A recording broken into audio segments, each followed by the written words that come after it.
चौथे महीने में गाड़ी मेरे से छीन के ले गया था। मैं गाड़ी भी ढूंढ के भी ले आया हूँ। गाड़ी अभी थाने में खड़ी हुई है। थाने वाले कहते हैं कोर्ट से छुटाओ।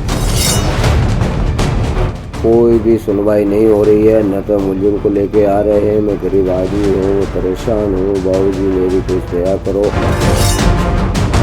मेरे को वीडियो नहीं बनाने दिया। आपके राज्य में ये हो रहा है।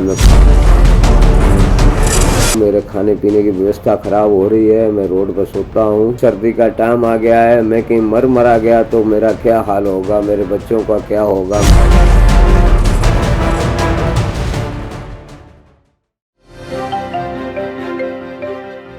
दोस्तों वैसे तो हम ये सलाह दे दे कर थक चुके हैं कि जब भी आप गाड़ी बेचते हैं या गाड़ी खरीदते हैं तो गाड़ी का जो पोजेशन है वो तभी देना है जब गाड़ी ट्रांसफ़र हो जाए खरीदार के नाम पर। लेकिन अभी शायद 5-10 साल लगेंगे कुछ लोगों को ये बात समझने में अच्छे से कि कितना बड़ा रिस्क है इसके अंदर, और बहुत सारी स्टोरी हम इसके बारे में बता चुके हैं कैसे फ्रॉड होता है। ज़्यादातर दोस्तों देखा ये गया है कि जो गाड़ी बेचने वाला होता है उसके साथ फ्रॉड हो जाता है, क्योंकि अभी किस्तें पेंडिंग होती है। खरीदार कहता है कि मैं किस्तें भरूंगा, लेकिन वो 1-2 भर के उसके बाद किस्तें भरता नहीं है और गाड़ी को कहीं कोई 2 नंबर का काम करने लग जाता है कुछ भी, और उसमें जो बेचने वाला होता है फंस जाता है। लेकिन आज जो ग्राउंड रिपोर्ट हम आपके पास लेकर आ रहे हैं उसके अंदर जो है खरीदार फंस गया है, बेचने वाले ने उसके साथ फ्रॉड करा है। जी हाँ, आप इस खबर को ज़रूर देखिए, शायद आपको थोड़ी और इस बात को आप सीरियसली लेंगे कि भाई ये कितना बड़ा मसला है कि गाड़ी को यूं ही बिना ट्रांसफ़र करे किसी को बेच देना। आइए शुरू करते हैं आज की खास ग्राउंड रिपोर्ट एक छोटे से कमर्शियल के बाद। दोस्तों मैं जानता हूं कि ट्रांसपोर्ट के कारोबार में ढेरों चिंताएं हैं, लेकिन अब कम से कम अपनी गाड़ी के बीमे की चिंता छोड़ दें। प्रीमियम आपको सबसे कम मिलेगा, पॉलिसी में किसी तरह की कोई कमी नहीं होगी और क्लेम हॉटलाइन की सुविधा 24 घंटे मिलेगी। बस गाड़ी की आरसी और पुरानी बीमा कॉपी ट्रांसपोर्ट मॉल ऐप में डालें या 90-831-90-831 पर व्हाट्सएप कर दें, तो गाड़ी का बीमा सिर्फ और सिर्फ ट्रांसपोर्ट मॉल से। ट्रांसपोर्ट टीवी पर आपका स्वागत है दोस्तों, मैं हूं मनिंदर सिंह और आप देख रहे हैं ग्राउंड रिपोर्ट। दोस्तों समद खान, गांव प्रभुपुरा, जिला जैसलमेर, राजस्थान, ये है गाड़ी के मालिक, रजिस्टर्ड ओनर, और इन्होंने गाड़ी बेच दी रमेश कुमार, फिरोजाबाद, उत्तर प्रदेश। गाड़ी का नंबर आपकी स्क्रीन पर, LPT 3118 2014 मॉडल ये गाड़ी है।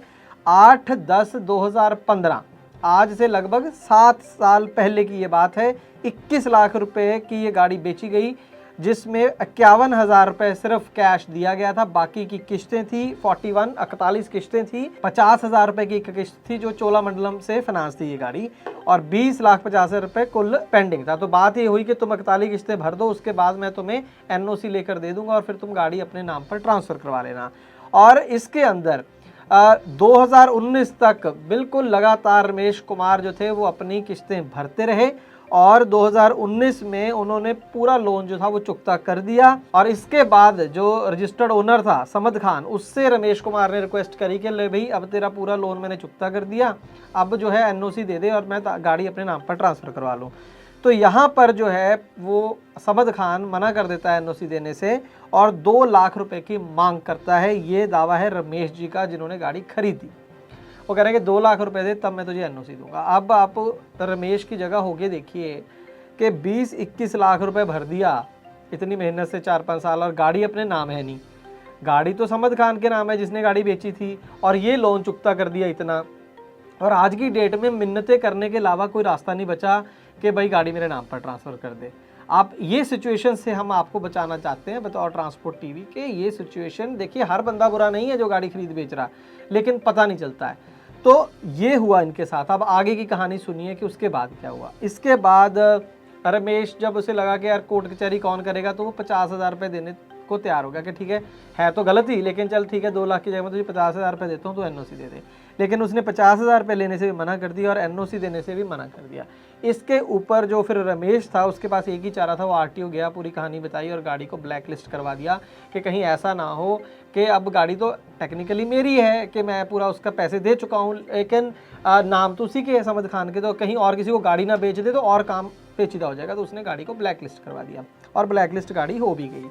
लेकिन ब्लैक लिस्ट से दिक्कत ये थी कि इसके नाम थोड़ी ना ट्रांसफ़र हो गई, और इसको भी तो गाड़ी चलानी थी और परमिट या दूसरे काम वो सारे रुक गए। तो इसके बाद इन्हें कोर्ट के ऑर्डर से एक एफआईआर दर्ज करी और समद खान के ऊपर, और उसमें धारा 420 जो चीटिंग, किसी के साथ ठगी धोखा करना, 406 क्रिमिनल ब्रीच ऑफ ट्रस्ट और 384 एक्सटॉर्शन। एक्सटॉर्शन ही होगी ना कि आप किसी की प्रॉपर्टी हड़प लें और फिर पैसे मांगें। तो ये तीनों धाराओं के अंदर इसके ऊपर एफआईआर दर्ज तो हो गई और एक पेशी पर भी आया कोर्ट में, लेकिन इसने बड़ी स्मार्टली एक काम करा। कोर्ट में ये बयान दे दिया कि मैं तो एनओसी देना चाहता हूँ, लेकिन मेरा कोई और केस फंसा है फाइनेंसर के पास और वो फाइनेंसर मुझे एनओसी नहीं दे रहा, मैं तो देना चाहता हूँ। ये कह के शायद ये एक कारण था कि इसकी अरेस्ट नहीं हुई और वो केस आज भी लटका हुआ है कि जी वो मिली नहीं मुझे, वहाँ से फाइनेंसर नहीं दे रहा।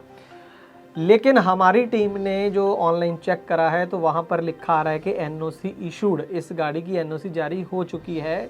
तो यहाँ पर भी ऐसा लग रहा है सीधा सीधा कि समद खान झूठ बोल रहा है और ये झूठ के सहारे वो कोर्ट में जो है केस को खींचे जा रहा है। अब यहाँ तक भी बात चलो, उसके बाद 2020 की ये बात है। हमारा कानून भी अब देखिए कितनी धीमी रफ्तार से जब काम करता है ना कानून, तो उससे होता क्या है कि जो कानून तोड़ने वाले हैं उनको फ़ायदा होता है, जो बेचारे विक्टिम होते हैं वो मारे जाते हैं। अब इसमें 2 साल उसके बाद ब्लैक लिस्ट गाड़ी को कैसे रमेश कुमार ने चलाया होगा, कितने चालान कराए होंगे मुझे नहीं पता, लेकिन वो गाड़ी को जैसे तैसे करके चलाते रहे। और 8 जुलाई 2022 याद रखिएगा, दुर्गापुर से ये गाड़ी, वेस्ट बंगाल दुर्गापुर से माल लदा इसके अंदर, पाइप थी और इसको लोहावट आना था राजस्थान में। और जैसे ही ये गाड़ी लोहावट में अपना माल अनलोड करती है तो वहाँ पर एक बलेरो गाड़ी में 8-10 गुंडे आते हैं और रमेश कुमार का दावा है कि वो समद खान और उसके बंदे थे। उन्होंने वहाँ पर उसको धमकाया, मारा, पीटा और गाड़ी उसकी छीन कर ले गए। जी हाँ, पहले तो गाड़ी उसकी पूरा उसने लोन भरा बंदे ने, आप देख लीजिए अब, और ट्रांसफ़र नहीं कराई और अब यहाँ मारपीट कर गाड़ी भी वो छीन कर ले गए। इसके बाद वहाँ पर फिर एक एफआईआर जो थी रमेश कुमार के द्वारा कराई गई, अलग अलग धाराओं में 392 रॉबरी, 384 एक्सटॉर्शन की। और इसके बाद ये समद खान गायब है।